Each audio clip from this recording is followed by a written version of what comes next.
Hi, everyone. You guys have been waiting for me. It's so wonderful.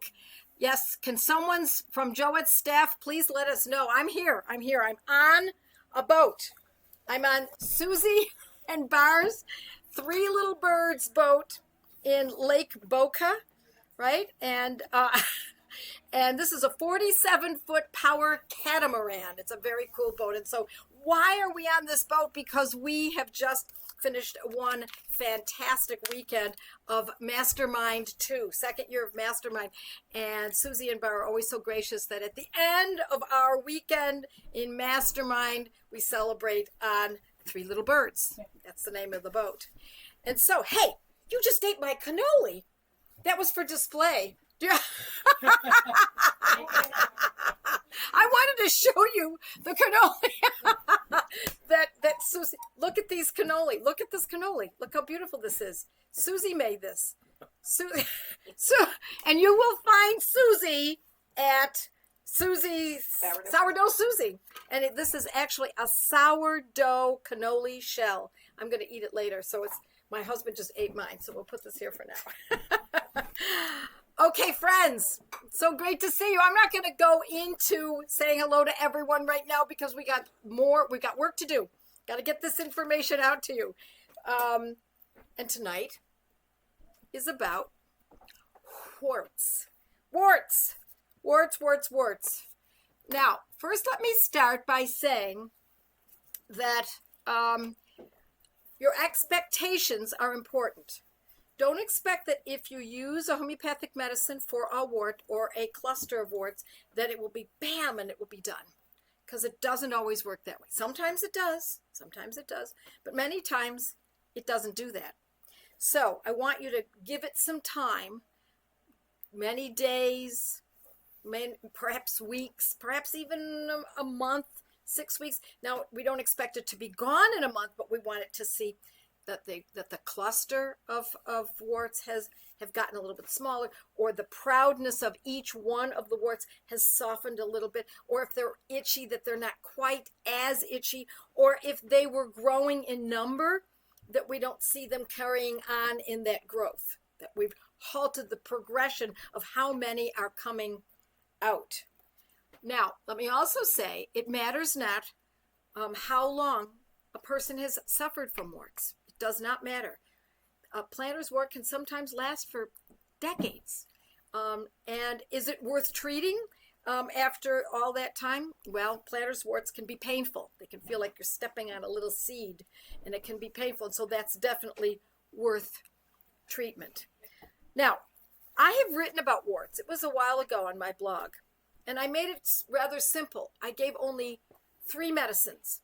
One was the Banerjee protocol, and another one is the most commonly known medicine for warts. But I'm going to give you a couple more tonight because I want to point out to you that if a protocol, this is a Banerjee protocol, if a protocol doesn't act, then we want to move on to other possibilities, and then it would depend on the specifics of the condition. So the location, what they look like, were they clustered, is there only one, are they itchy, etc. Now, I'm not going to go into all of them because that's a whole it's a mini course in and of itself, but I want to give you that information to get you started. Now, let's say you really want to learn this because the medicines I'm talking about tonight are not useful to you. Perhaps you give it a good amount of time, and it's just not doing the trick.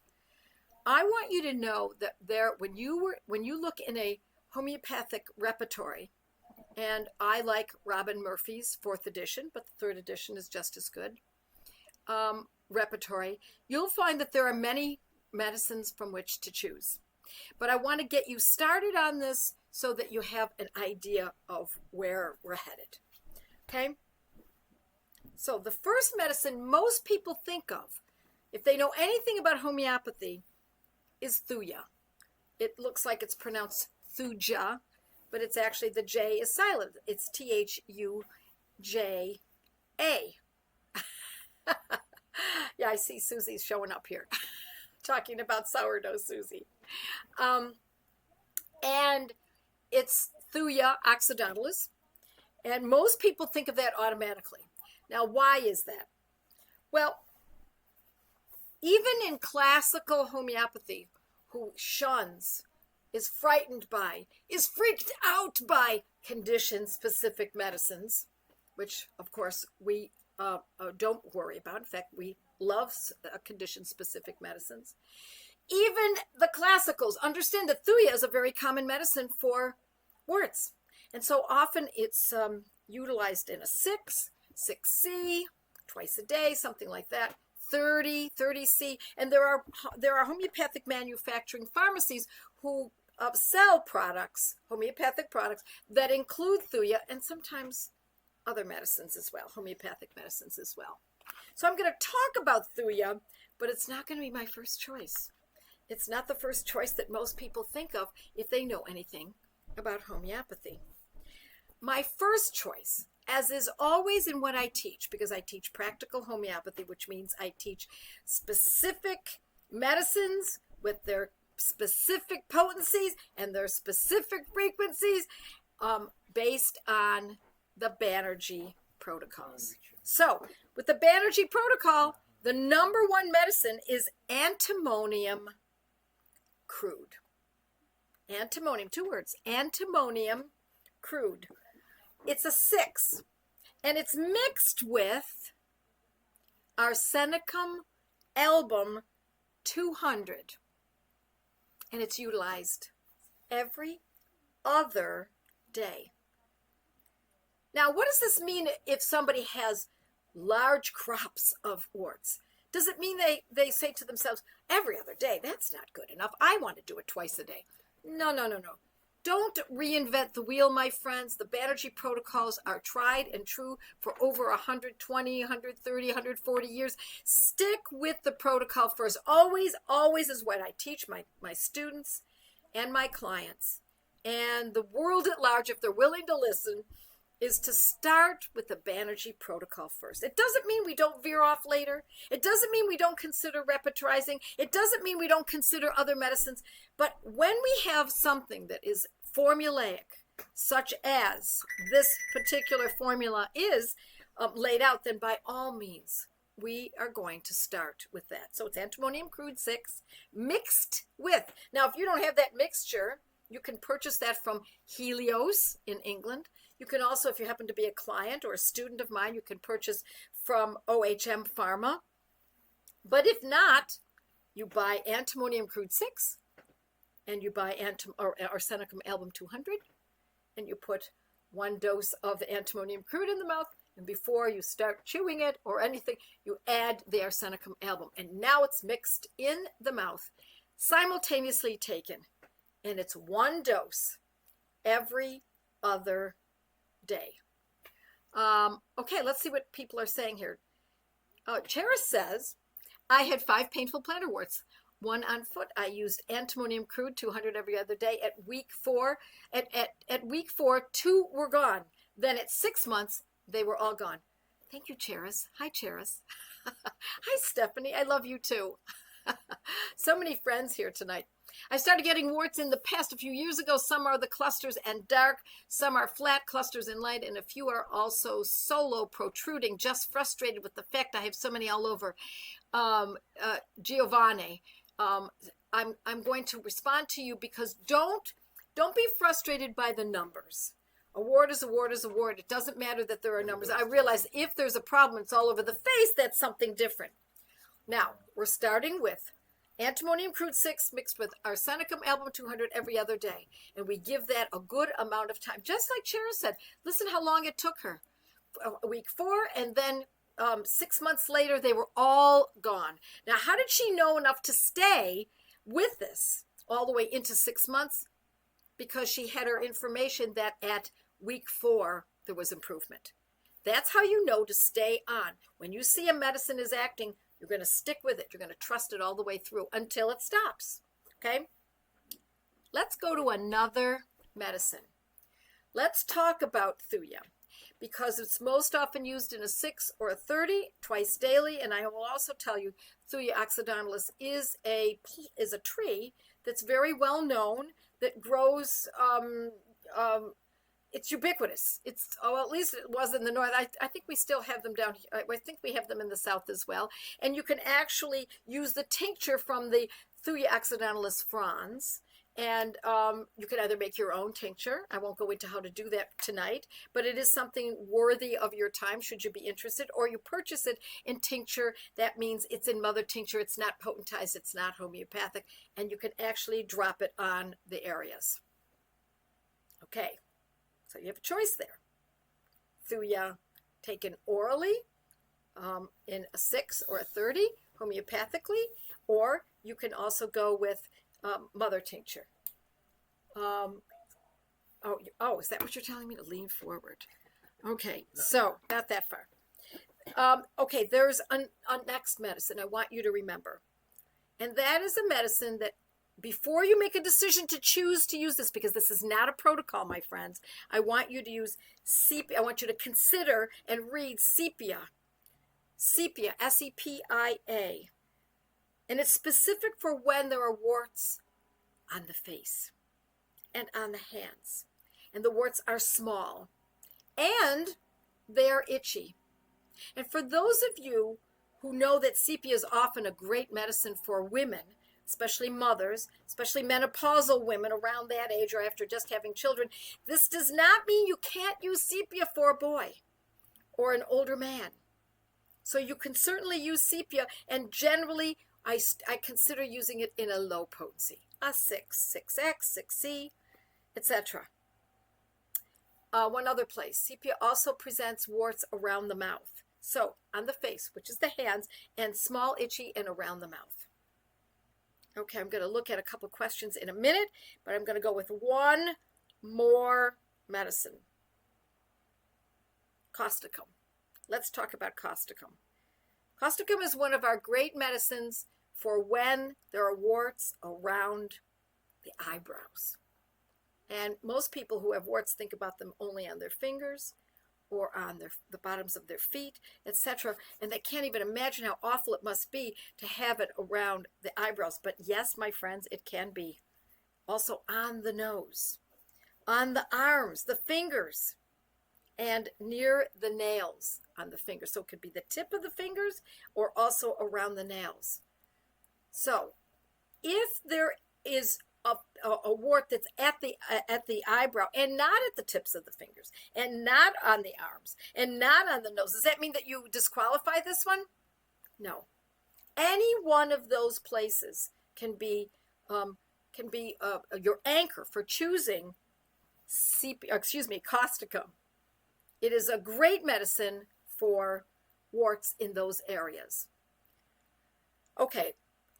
Let's look at some questions, and then we'll go to Joette's Mighty Members, but we have a little time for that because we started so late. Let's see what we've got here. Yeah, see, people are writing it all down. Too far back. Okay. Is arsenicum album mixed with antimonium crude? You bet. And listen, if you missed this, my friends, I want you to go back and listen to this again. It will be up. I think usually by the next day, sometimes even in the evening. Now, what potency? Yeah, you want to know what potency for causticum. I like to use them in low potency, 6 or 30. Yep. All right, let's see what else we've got here. You're helping each other. Like to see that. For senile keratosis, warts, does antimonium crude arsenicum album work? I want you to think, my friends, about how many times we can get a descriptive word to describe a certain kind of condition. And I want you to get that descriptive word and put it aside. Because by calling it senile and keratosis, it's as though you're thinking, well, then it can't be the same medicines because this kind of wart is a different kind. I always start with the main picture first.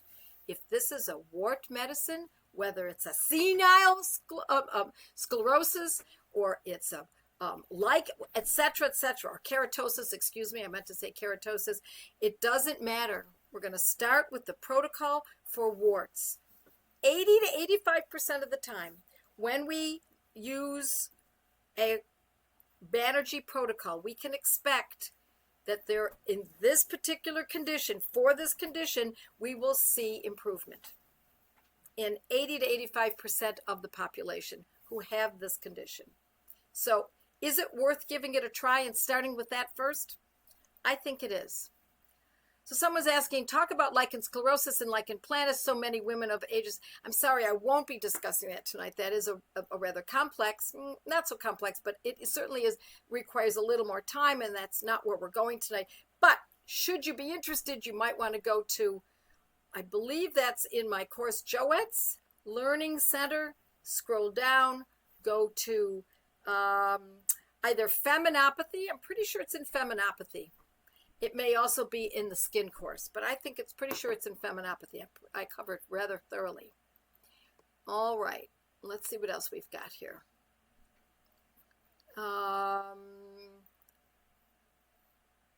Natrium mur for warts, says Caro. Yes, natrium mur it does cover warts. So does calcarb. There are many medicines. Anacardium, very good medicine for warts, but I'm not going to cover all of them because if you look at a repertoire, you're going to find plenty of them. Susie says, love having you on board. We're on the same boat and she's communicating with me from, I don't know, the Flying Bridge or something. Yes. What a great advertisement to join Mastermind. That's somebody else just said that. Yeah, because here we are having a good time, and all my students who have all become friends. And I really do enjoy doing this. It's a wonderful finish from a fantastic weekend. All right, let's see what else we've got. Yep, so helping each other. I'm glad to see you're doing that. Frequency on sepia and causticum. If you use a low potency, my friend, such as a 6, I would use it twice daily. Let's see what else we've got. We've got, how many more minutes do we have? 8:26. We're okay because we started so late, right? Phoenicia says the skin course has those 2 options for warts. Yes, good. And you're helping each other. I see that. I'm guessing 20 since the other, I'm sorry, I'm not sure I understand that question, Phoenicia. And I've answered that, potency and frequency. All righty. Good, such good questions. Love it. Let me go back down the bottom to this area. Nat Muir.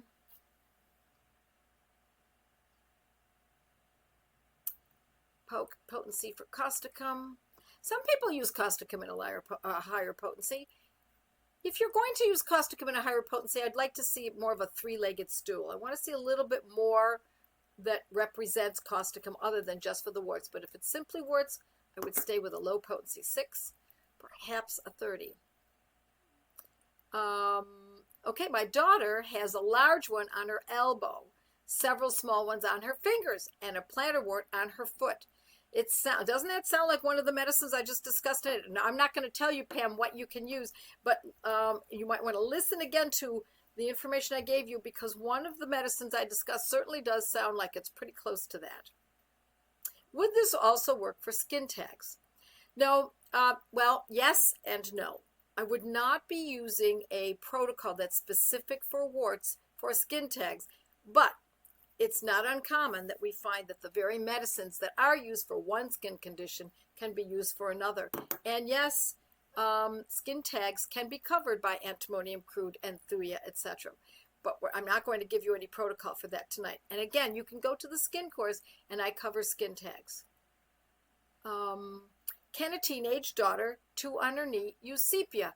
Yes, and that's what I was saying earlier. We know that sepia is generally used for a woman who's had children, or a woman who's been on birth control pills or other hormonal treatments, has had other female hormone treatments. or an older woman, yet sepia can be used for anyone. It can be used for a male cat. It can be used for a teenage boy. It can be used for a small child. Alrighty. I'm using Thuya for skin tags on my dog. What do I think? What do I think? What do you think, or what do I think? Yeah, you can use this on dogs. You can use this on these medicines on dogs, cats, goats. Someone is asking, why do we get skin tags? Well, some say skin tags are a result of from vaccinosis, but they can also be closely linked to blood sugar problems, diabetes, etc. Thanks, I'll re-listen, says Pam. I missed the beginning. Yep. And are warts related either to uterine fibroids? Perhaps there is a connection. I'm not going to tell you that I know that there is one, though. Could a wart-looking growth inside an animal's mouth on the jaw be considered a wart? It might be. And here's the thing about homeopathy. When we look at how relatively, which is pretty safe, these medicines are, and how inexpensive a tube of these medicines can be, my first thought always is to get started on using a medicine for something. If it doesn't act, or the person gets a little bit worse on some level, then get a good diagnosis. Now, I'm not talking about something that's dangerous. I'm talking about something mild like that. If it seems the condition might have danger involved, then I would get a diagnosis first, because you want to be certain of where you're going, where you're headed. Yes, skin tags are linked to blood sugar issues, yes. What about eyelid, little wart, or cholesterol bumps? Which one should we try? Cholesterol bumps are different. They're a little bit different, but if it's on the eyelid, we're thinking closer to the eyebrows again. Okay. How are we doing here? Should we get moving on? Yes, we're going to have to move on to Just Mighty. So I'm sorry that I was late this evening, but I'll see you all. Those of you who are on the apps, thank you for joining me, and I'll see you next week. Meanwhile, we're going to go directly to Joette's Mighty members. So we're going to go